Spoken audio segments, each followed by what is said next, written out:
ശബരിമല സന്നിധിയിൽ പിറന്നാൾ ആഘോഷിക്കുക എന്ന അപൂർവ സന്തോഷത്തിലാണ് മേൽശാന്തി ഇ.ഡി. പ്രസാദ് നമ്പൂതിരി. 1979 ജനിച്ച അദ്ദേഹത്തിന്റെ ഈ വർഷത്തെ ജന്മദിനം ആഘോഷത്തിന്റെ പകിട്ടിലല്ല, ഭക്തിയുടെയും ചുമതലകളുടെയും ഇടയിലാണ് കടന്നുപോയത്. ചൊവ്വാഴ്ചയായിരുന്നു മേൽശാന്തിയുടെ പിറന്നാൾ.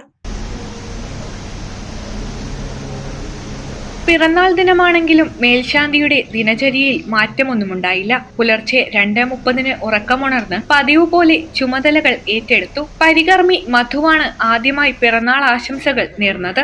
തുടർന്ന് പരികർമ്മികൾ മേൽശാന്തിയോടൊപ്പം നിന്നുള്ള ചിത്രങ്ങൾ സോഷ്യൽ മീഡിയയിലും ഗ്രൂപ്പുകളിലും പങ്കുവച്ചു. പുലർച്ചെ 3 മണിക്ക് തിരുനട തുറന്നു. കീഴ്ശാന്തി കെ ഹരീഷ് പോറ്റി പൊന്നാടയണിയിച്ച് ആശംസ അറിയിച്ചു. ദേവസ്വം ജീവനക്കാരും ആശംസകളുമായി എത്തി. പുലർച്ചെ മുതൽ രാത്രി 11 വരെ വിശ്രമമില്ലാതെ ചുമതലകൾ നിർവഹിക്കുന്ന മേൽശാന്തിക്ക് ഉച്ചയ്ക്ക് നടയടക്കുന്ന സമയത്തെ ചെറിയ ഇടവേള മാത്രമാണ് വിശ്രമം. സുരക്ഷാ ഉദ്യോഗസ്ഥനും സഹപാഠിയുമായ ഷോജുവും പിറന്നാൾ ദിനത്തിൽ ഒപ്പമുണ്ടായിരുന്നു.